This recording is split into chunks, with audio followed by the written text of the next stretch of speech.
Oh, I had a lovely time tonight. Me too.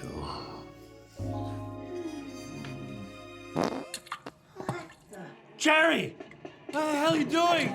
Taking a shit. What are you doing? But the bathroom's literally right there. Yeah, but I can't see the TV from the bathroom. Big. Don't pay any attention. Just think of the furniture. Just keep.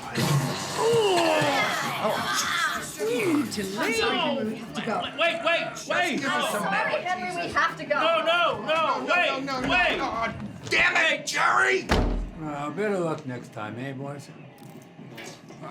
Why? You want a chip? Huh? Hi, I'm Carly Starr, Brullo-Niles, the creative director and co-programmer of OIFF. And this year, of course, we are doing our 10-year reprise. And in the house, we have alumni Cameron Penn. Hi, Cameron. Hello. Let's start with Carlsbad. Mm-hmm. That's where we're from. That's right, yep. I originally from Carlsbad, California. Went to Carlsbad High School. Started in the theater program there, doing DTASC, which is the Drama Teachers Association of Southern California. We would take Shakespeare plays and do them in 10-minute scenes. And the kind of the creativity of directing those led me to Mr. Brandmeier's filmmaking class. And that's where I made my first film that got into OIFF. And I believe you won. Yes, it won the it won the audience award for best high school film. I mean, I've watched your films and helped program your films, and it's always fascinating to me where people begin. And what was interesting about you is you're a magician, Mm-hmm. and then your acting. I mean, your acting was kind of a life-altering situation, it seemed, kind of in 2015. Mm-hmm. Mm-hmm. You won a very national prestigious award like Richard Dreyfuss and, Mm-hmm. Mm-hmm. you know, many people, Sally Field. I mean, what was that award and how did that lead to film? Yeah, so that was in the DTASC program, Drama Teachers Association of Southern California, and essentially that scene was a scene from Titus Andronicus, the bloodiest play of Shakespeare, Wow. where we serve the mother a meat pie with her own children. There's people beheaded. It's very bloody and exciting. And so I was one of the lead actors in that scene. With Aaron Slane, John Collison, really good friends I went to high school with. We ended up kind of taking that scene to this competition and ended up actually winning first place. And because we won first place, it propelled Carlsbad High School to win first place overall in the first time in its 50-year history in the competition. So that was a really big moment for me, for Carlsbad High School. And I had kind of not only taken a role as an actor in this scene, but I was also largely directing it. And I realized that I really enjoy directing actors, and that's what kind of led me to pursue filmmaking. I mean, from your high school film, it was amazing because you're in the first shot and you speak to the camera, and I mean, the camera just eats you alive. And I think it's interesting your choices of actors. I mean, did it just start off as your friends, and then now, how do you find your talent, you know? Well, so yeah, that project was a stacked deck, my first film at OIFF, and that's a House of Cards parody, where I would break the fourth wall and kind of do my best Kevin Spacey impersonation. And so that was all cast with just students in the classroom, primarily. A couple of, Karina Giara was someone who was in the theater program, and I recruited her for that, but largely it was just students in the filmmaking class. And so that was kind of what was available to me. And then when I went to college and made 72, I was working with a couple of professional actors in New York City and also some college students. And then when I went to the roommates, I decided I wanted to work with known professional names. And so it was kind of just this natural progression of working with my friends and then working with professionals, semi-professionals, and then working with known names that have had established careers and things like that. Because your subjects in every one of your films, you know, you're either innovative or an outcast in your selection process, it seems, you know, from aging to cults to terrorists, or, you know, how do you find your subject to your films? It's very random, you know, it's Yeah. very random. I'll usually just hear something like an idea and just really latch onto it. I think the best example of that is The Roommates. During my freshman year of college, I heard a rumor that if your college roommate commits suicide in the room, you get all A's for the semester and free housing. And so I thought, what if that was a film where a couple of friends have this third terrible roommate and they kill him but make it look like a suicide. But then I realized putting it in a retirement home would be kind of even more rich and interesting and unique. And so it stemmed from this rumor I heard that had always kind of been in the back of my mind throughout college. And then at the end of college, I wanted to kind of make it, but in a retirement home. And other projects like 72, that was just a song that I heard, an Eagles song, Pretty Maids All in a Row, that just made me somehow think of the 72 virgins that terrorists think about.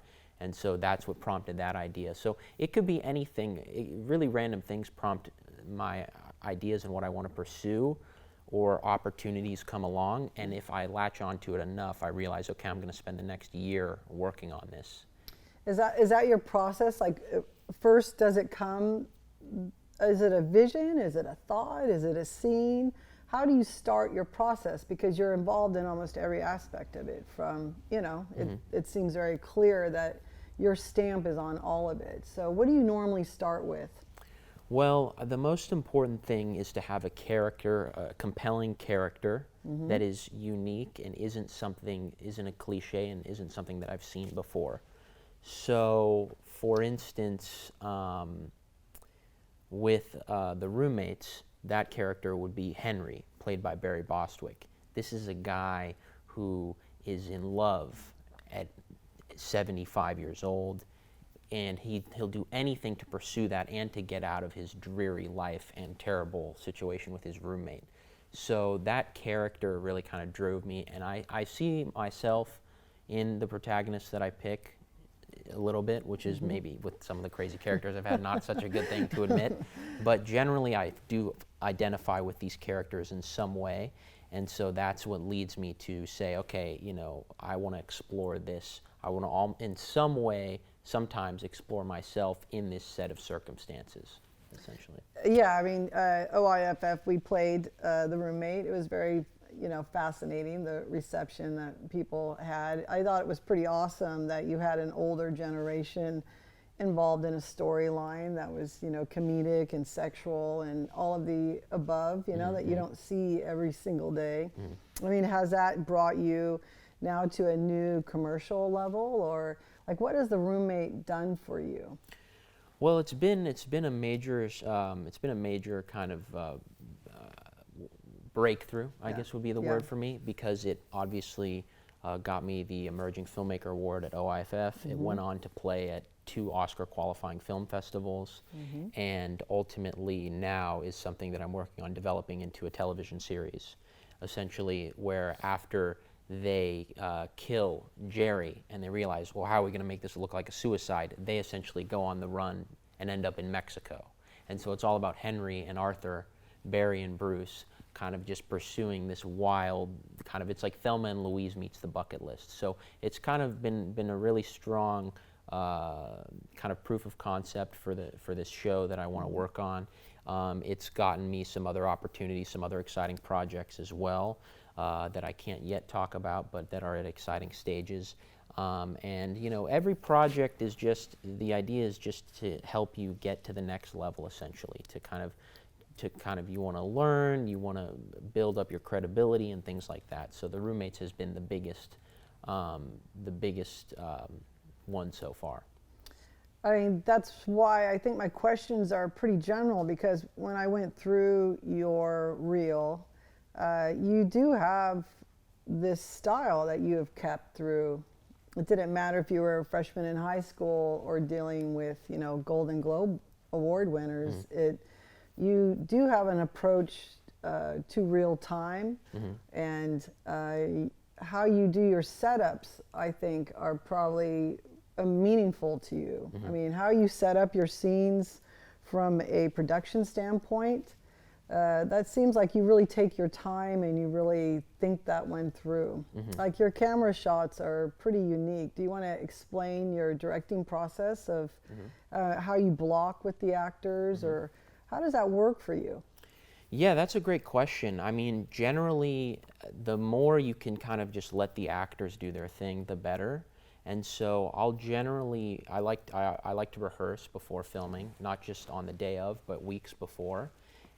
And so generally, I like to see where the actors take it and what they want to do. And generally, they'll get it about 60% of the way there, and then I come in and I bump it up and I get it to 100%, where I say, okay, well, you're going to stand here and things like that. I work with my DP, obviously, on blocking and things like that. So that's, as far as how I set up a scene, ultimately every scene has to have a goal or a motivation. What's the point of this scene? And so I have to make sure that gets across. That could be, I could be getting that across with just a look that an actor has, a gesture that they make, or it could just be a really important line, or it could be a cutaway to an insert shot. But it's all about building to whatever that thing is. For instance, in The Roommates, when Henry is trying to convince Arthur, who's having second thoughts, that they're going to poison Jerry, it's that cutaway to the shot of Lawrence, the shrine to his dead hamster. And that's what the scene is really about. It's about getting Arthur there. How is Henry going to get Arthur to help him kill Jerry when he's having second thoughts? He's going to use the pain that Arthur's feeling because of that shot of the hamster, reminding him that Lawrence was killed by Jerry's recklessness. So that scene, it all builds to that moment. See, and that's what I think you have a really deep understanding of, is backstory and the tie-ins and how you do it in every film. It didn't matter. You know, I was just watching your whole reel and I was thinking, he really has learned. Like, you, it seems that you have a formal education in film. You know, when most people in indie film festivals or just kind of cruising along, you know, they take it upon themselves in their own hands. It seems ever since you were young, you have been studying performance, from being a musician, you know, magician to, you know, what have you. And I think that's what you really understand about a scene, is a natural flow of an actor and people's emotions. Because isn't that crazy how we always we're left right there where you need to be for your next film. I mean, so the next one, what are you going to focus on? The next one is going to be well, I'm gearing my career more towards television now. Oh, I think television. And then why is that? It's because television is just very compelling. Yeah. It's easier to get shows made than high budget films, and also that's where everyone wants to go. Like, if you're an indie filmmaker and you win Sundance, it used to be that you would direct a studio movie. Now, in many cases, you're trying to get a show made. You know what I mean? And all the best directors are doing that. And I just think it's a better form of storytelling, because you're with the characters longer and you identify with them more, and it has more of an emotional impact, and there's more room to grow. So I think TV is really the future. So that's what I want to pursue. I'm just someone that I go where the opportunity is. So that's, it seems like it's happening in television because you can give more filmmakers and more projects a chance. You know, not quality but quantity. I mean, you can hit. You know, Netflix will have multiple ones and see which ones land. You know, and so do your process. How are you getting your projects out? Do you have an agent, or what is happening with you connected to LA? So in Los Angeles, I have my production company, King of the Sea Films, and so that's essentially the hub of my projects, essentially. And so I generally do a lot of work with entertainment attorneys to secure rights for different things, projects, things like that, and kind of just build them up from the ground up. So right now, I'm trying to kind of build projects on a larger scale, find better financing, hopefully connect with bigger producers and things like that. So that's really where it comes from, by kind of setting up a company, for instance, getting the rights to a popular novel. You know, that's really the way that you can kind of break through. And the other way that I'm trying to break through is through screenwriting. So just writing scripts that are interesting and unique, that's a really good way to kind of write yourself into the director's chair, as they say. I mean, the two ways to direct in the industry that are really popular is either you write your way into the director's chair or you edit your way into the director's chair for people that are really into editing. So editing is something that I usually edit my own projects, but I don't necessarily see myself as an editor. I see myself as more of a writer and director. And so by going out, trying to get rights for different properties and projects and things like that, and then being able to say, hey, I have the rights to this, this is my take on it with this script, and then to be able to go to producers, other production companies, and kind of form alliances and things like that, and kind of just build out projects. And so that's been my strategy. That's a good strategy. I mean, editing is a big passion. It is the second director in the project. Yeah. I mean, it's a thing, you know. So I was wondering about that, of your editing process. But how do you cast? That's I mean, a how great did question. how did this happen for the roommates? So that was a very kind of a very interesting process, and there were actors that dropped out and things like that because, again, it was a low budget project, so you don't have the security of a higher budget project, you know, because the less money on the table, the less reliable people are generally, whether it's film, real estate, whatever. And so essentially I started out, I was getting to know Joanna Ray, who's a very prolific casting director. She did Mulholland Drive, Inglourious Bastards, Snowpiercer, so she's worked with Tarantino, David Lynch, Bong Joon-ho. I got to know her through a mentorship program with the Academy Awards. And so she was my mentor. And I sent her the script for the roommates, and she said, this is really funny. And then she was kind of in that age group almost, and really appreciated a project like that. And so she said, let me send the script to my good friend Bruce Davison, who's an Academy Award nominee.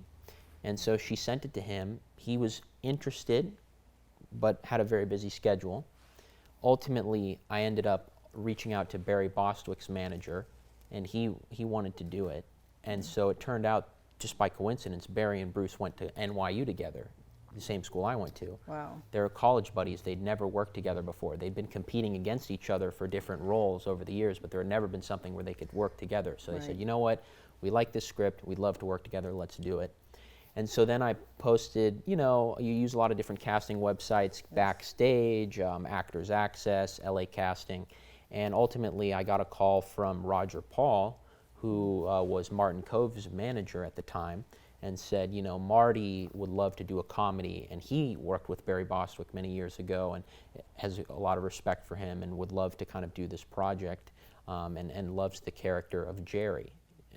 You know, so originally I had written Jerry as kind of this morbidly obese, kind of semi-senile character. But when Martin Cove came along, I realized, you know, he's younger looking. He's Cobra Kai. Yeah, he's a classic 80s villain. So I tried to take Jerry and still make him disgusting, but more kind of intentionally disgusting, and more of a villainous kind of character. And so that's how it came together. It was really just having a good script, attaching a great piece of talent, and then you can get other pieces of talent. And I'm sure Marty's Cobra Kai situation has helped. Yeah, it has. I mean, it's brought a lot of viewership to your film. Or where is the film now? Well, it's only the trailer is online, which you can see on my Vimeo page if you just Google Cameron Penn Vimeo. The project, I have to see what we're going to do with it as far as releasing it. I'm looking into potentially either keeping it as it is and building episodes based on what I have with like a smaller streamer like Facebook Watch. Obviously, it's a shame that Quibi shut down. That was another one I was targeting. The other thing is to just take what I have and just maybe rewrite some things and then build it into a bigger series for a bigger platform like Amazon or Netflix or something like that. So those are the different options I'm kind of considering. You have to kind of chase the marketplace, see what people are interested in, make sure that it fits the criteria of what people are interested in without being like everything else that people are trying to sell and make and things like that. I mean, what's very evident is your passion for Hollywood or old school approach to filmmaking or success. Or I love that, like, because you can be an independent filmmaker, but you you seem like you're very entwined in the business as it is. I mean, like you're well versed. And does that mean a lot to you? Do you think that that helps a person's career to go to another level? Mm-hmm. Is, you know, all the pathways to get there? Yeah, knowing about the business is really important. You know, when I was in college, I was interning for some really good production companies that taught me a lot. I worked for Ali Shermer's company, Yes, the Star producer Wars. of Star Wars, yes, who sadly passed away. And then I went on to work at Legendary, which is a fantastic company, reading scripts for them, helping kind of advise on their TV projects. And ultimately, the business side is extremely important. Because you seem like you respect a mentor. Yeah. It seems like you've had a lot of people throughout, you know, support you, and that's very important, isn't it, to the soul and as a artist and confidence and all of the above. I'm sure walking on that first day of set for the roommates was a bit, okay, here we go, Cameron. You know, and every step led you to that moment. I mean, you've worked super hard, Cameron. It's really cool to see all that's happened to you. Thank you It very really much. is. We're really excited to see where you keep going. I bet you're just gonna keep going. Yeah, you have very good instincts, right? That's kind of what you're attracted to in the arts. It's kind of instinctual, isn't it? All that you have to do, from feeling people out, acting, you know, the whole gamut, isn't it? Absolutely, yeah. You have to really understand why you're doing what you're doing. You have to see the end goal, whether it's in writing a scene, directing a scene, promoting a project, getting into OIFF. So you have to kind of just follow your gut. But sometimes your gut is wrong, and so you have to learn from that. And that's where having good mentors comes in. Yeah. It helps to mentor other people as well, like younger high school filmmakers and things like that. It builds just a process. I mean, you know, I'm still learning a lot, you know. I'm far from being where I want to be, but I feel like I'm on the right path. So sometimes, you know, you 100% have to follow your instinct. Other times you have to take a step back, kind of reach out to some of the mentors, which are people that I interned for, worked for, know throughout the industry, that are a little older than me, further along in their career, and that's really helpful as well. Yeah. Well, thank you for always supporting OIFF, and we're excited to have you every single time we see one of your films come in, and we look forward to hopefully having something for our 2022 festival. Yeah, I'll get to work. Yeah, absolutely. All right. Well, thank you so much.